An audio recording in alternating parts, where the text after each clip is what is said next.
Hey guys, and welcome back to TellerTube. Today on r/Prorevenge, I have a couple stories you guys are going to enjoy. Let's dive in. Forget to clean up? Fine. Everybody gets free cable. Pre-children, my wife and I purchased our first home. We were very excited to be homeowners.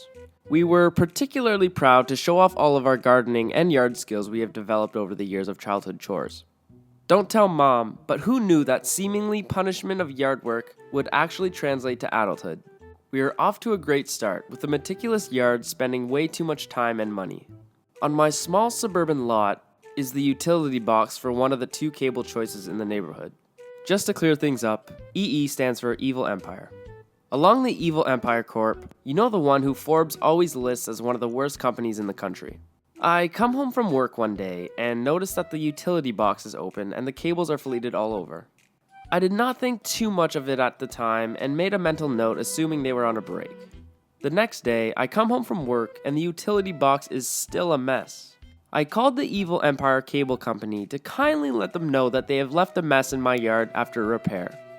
They told me nicely that they will be out in the neighborhood the following day to finish the work. Many weeks come and go without them fixing their mess. It was coming up on our first pool party, and we wanted the house to be perfect. I called the Evil Empire Cable Corp again, not to bore you with the details of the conversation, but ended with a rude ending that they will be out there eventually.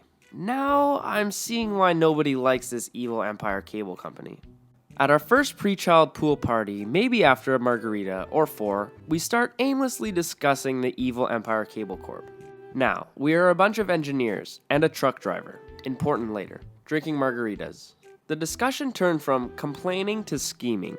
While poking around the utility box and the box on the side of my house, we noticed that this Evil Empire Cable Corp does not use multiple line blocks on the cable. They merely hook up the cable from the house to the utility box. Easy peasy, nice and easy. I am guessing the lack of security is a genuine artifact of the Midwest nice. Why protect something that nobody steals? We also noticed that there is only one house of the 8 that is serviced with cable. So we proceed to hook up free cable to the 7 remaining houses. We neatly stuff all the wires and close the utility box. As I mentioned, the non-engineer in the group was a truck driver. An earlier, pointless discussion was about different padlocks and why truck drivers use a specific round kind. Basically, so that it's impossible to break with small bolt cutters. He grabs a large round padlock out of his truck and we try to place it on the utility box. It won't fit. The hole is too small. So a few seconds of drilling, we've now placed our own padlock on the Evil Empire Cable Corp's utility box, along with 7 houses with free cable protection by an industrial padlock designed to prevent trucker theft. After meeting the other neighbors and making sure they are trustworthy, I let them know about our party. Each one smiled and began enjoying free cable. A number of months later, enjoying free cable, the Evil Empire Cable Corp is in the backyard starting at our handiwork. They bend over regularly, really studying the padlock. I can only imagine their discussion on what they were seeing. They bring out the bolt cutters from the truck. I assume they carry them if they lost a key or padlock is rusted. Now, looking at the bolt cutters, I can tell this will be a futile exercise. After only about 3 minutes, they both shrug their shoulders, get back in their truck and leave. That was the last time we ever saw the Evil Empire Cable Company. Since all but one of us was enjoying free cable, there was no reason for them to be out here. Our gig was up when the one who did pay for cable, who we never really met, moved. The next technician was very dedicated, after 3 trips each with a larger bolt cutter, resulting in using one more than 4 feet long, put everything back to the way it was before. And thus concludes the story of 7 houses enjoying free cable for more than 4 years because of the laziness of a single technician and a rude customer service rep. Bully my grandpa? Well, enjoy being stuck in a poop pit. For a backstory, the story isn't mine, it's my grandpa's. Since he died before I was born, this has just been one of those family stories that I've heard since I was a little girl. My family has a lot of those, which I may tell if I have the willpower to do so, but it may not be 100% what happened, but the main points where a bully got covered in poop are. Okay, my grandpa grew up in rural Iowa. I'm not going to say where exactly, but Iowa is basically all cornfields anyway, so you probably got a mental image in your head already. He was always a stand-up guy. And despite this happening over 70 years ago at this point, you can still hear people speak very highly of the Boy Scout of a man that my grandpa was. I sincerely wish I knew him. At this point, my grandpa was in his junior year of high school, and despite being well loved in the community, he had his bully. Everyone has that one bully. His bully, though, just seemed to be a dick to everyone. Teachers, parents, kids, hell. There was even a small town cop fresh to the force who got bullied at one point. No one seemed to stand up to this stupid little high schooler that thought he knew everything. It got to the point where he'd go out of his way to brag about it to people. This did not set right with my grandpa. But he did really know how to stand up to him without making things worse when it came to how he was being bullied. But one day, mistakes were made. My grandpa was getting a pop at a gas station with his friends, and this particular gas station had a restaurant attached, since it was a good spot for people to pass through, on road trips, or for a truck stop. In the restaurant was the bully laughing loudly with his little weaselly friends. My grandpa listened, just sipping his drink, and heard that they were going to pull a prank on an elderly woman that owned a farmhouse nearby. This woman's house wasn't in town, since her family had built that house long ago and worked the land around it. She was widowed. Her children had moved away, and she hired people to help her maintain the place. Despite her age, I've been told that she was still a spitfire, and insisted on doing a lot of the farming herself. The main issue with her health was heavy lifting. Anyway, back to the supposed prank. This woman didn't have indoor plumbing, which meant that she got water from a spigot near her house, and that she had an outhouse instead of a normal bathroom that we had today. For those of you who aren't entirely aware of how Iowa farm outhouses work, it's basically a big pit on the ground that someone digs, and then they stick a wooden shack on top of it. The shack then has a seat with a hole in it for the person to relieve themselves in. The bullies were going to wait until the dead of the night so that they could tip the outhouse over. My grandpa was furious when he heard this. He had been hired before by her for summer work and knew that she was a strict but kind woman that didn't deserve to be treated like that. Because when your only outhouse is tipped over and you gotta go, there's no way you're gonna be able to lift it. And there's no way to safely crouch next to the hole without falling in. So my grandpa did the right thing, and immediately went with his friends to tell the old lady what was being planned. They expected her to be furious when they told her the story.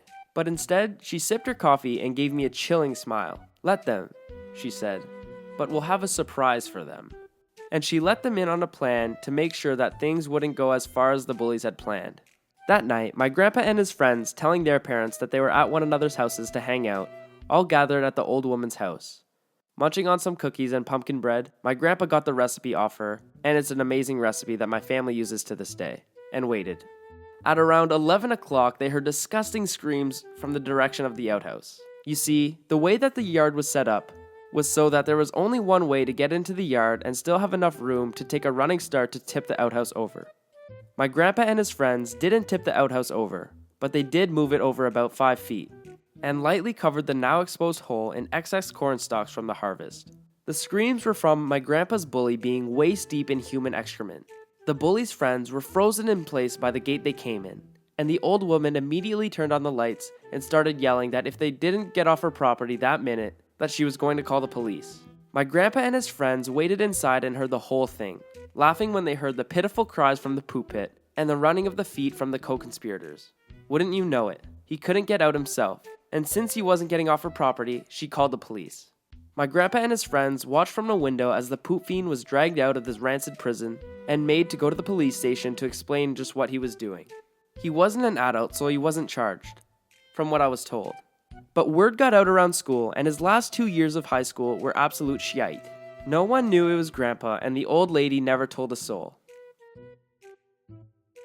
How I made the worst employer in the world lose a multi-million-dollar account. To be honest, the I in this title is not me, but a former colleague who does not have a Reddit account. We work together in the same ad agency. I will give my personal context first, and then write her story exactly as she told me. We worked together in one of the biggest ad agencies in my country. She was a director, and I was a manager in different departments. It was a global group, but it honestly sucked. I quit because I was burned out. It had a Game of Thrones politics, and daily occurrences of both sexual and moral harassment. That place was the worst professional experience, and one of the worst personal ones I have ever had. Frick them. Now for the story. It is a long one. I was hired as an account director for a huge ad agency. Let's call it FFC. My account was one of the top 5 accounts in the agency and was worth at least 7 digits. My boss, the accounts VP, was one of the worst human beings I've ever met. He was sexist, rude, and liked to play favorites. When I got there, as a young and okay-looking woman, I instantly became one of his faves. He was married, by the way. One day, we left a happy hour together, and he offered me a ride. I lived nearby him, so not overthinking it, I accepted. He made a move on me. I politely refused and left the car. After that, my life became a living hell. He would not include me in the important meetings and then complain I didn't know things that were discussed. My reviews went from 5 stars to 1. He pretended he didn't remember a raise he had promised.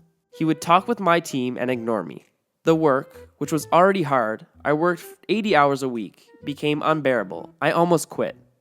I had a long conversation with the agency HR, which went nowhere, because she was his personal friend. I even escalated it to the president, with whom I had a friendly relationship with, and he said I was reading too much into things. One thing I did right though is that I had a great relationship with my client, so they were afraid to fire me. I had helped save the account, which was almost lost when I was hired. So they played the smart hand. They hired a girl who had worked with my client on his former company, with whom he had a friendly relationship with, to replace me. They then put me aside on a smaller account, which was on the verge of being lost, so they could justify firing me when that happened. But then I got lucky. My original client got promoted and opened a marketing manager position under him. When I applied, he even skipped a few hiring steps. This was October and I was to start in January. I asked him not to disclose the agency he had hired me until I had the chance to tell them myself. The position would not work directly with the ad agency, and I no longer managed their account. So there was no conflict of interest and he said okay. Honestly, he couldn't care less. I was planning on giving them my 1-month notice, required in my country, on November, so they could have time to find someone else. I was fired October 31st. It would have been the worst experience in the world if I had cared. The vice president asked me in his office to fire me. He said no one would believe me, that I would never find another job in the market, that I had ratted him out to HR, that I was incompetent, and all the worst things someone could have said. He sent me to the HR to sign some papers and told me to leave the building afterwards. I recorded him. When I went to HR, the woman in charge sat me down and kept making snark comments about me not appreciating working for one of the biggest ad agencies in the world.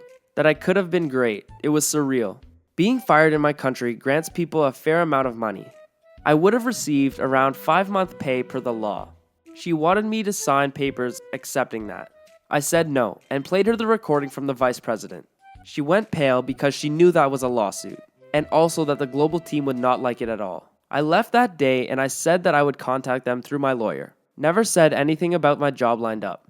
The next week, I, my lawyer, my recording, and a bunch of other documents, emails, text messages, sat down with the agency to negotiate.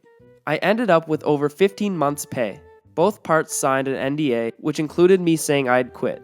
Then I took a 2-month vacation. Told my new boss I had made a deal while quitting, but that I had not disclosed I was going to work for them. He said he would tell them himself. Not to worry. Comes January and I start my new job. My boss then tells me that, since I was the one with the most experience in advertising agencies, I would be a consultant to the annual deals for all the agencies that managed all their accounts. This included allowing new agencies to pitch for us. My boss, which didn't deal with FFC anymore, of course forgot to tell them about me. No feeling in the world was better than entering the agency as a client. It was the most orgasmic sitting in the meeting to see their pitch, and watching the vice president's dumbstruck face when he entered the room. I was nothing but nice, made pertinent questions, and smiled all the way through. I ended up telling my boss, in confidence, what had happened. He authorized me to advise against the agency, said that if compliance knew about their behavior, they would lose the account anyways. They lost the account. They lost 3 other accounts that same year. The whole leadership was fired, the agency closed, and the vice president can't find a job for his life. And I just got promoted. Hey guys, how'd you guys feel about that last revenge story? I think that was one of the best revenge stories on a boss that I've heard in a while. If you enjoyed the video, smash the like button, drop a comment on some future videos you want to see, and if you're new to my channel, hit the subscribe button and I'll be back with another video. Peace!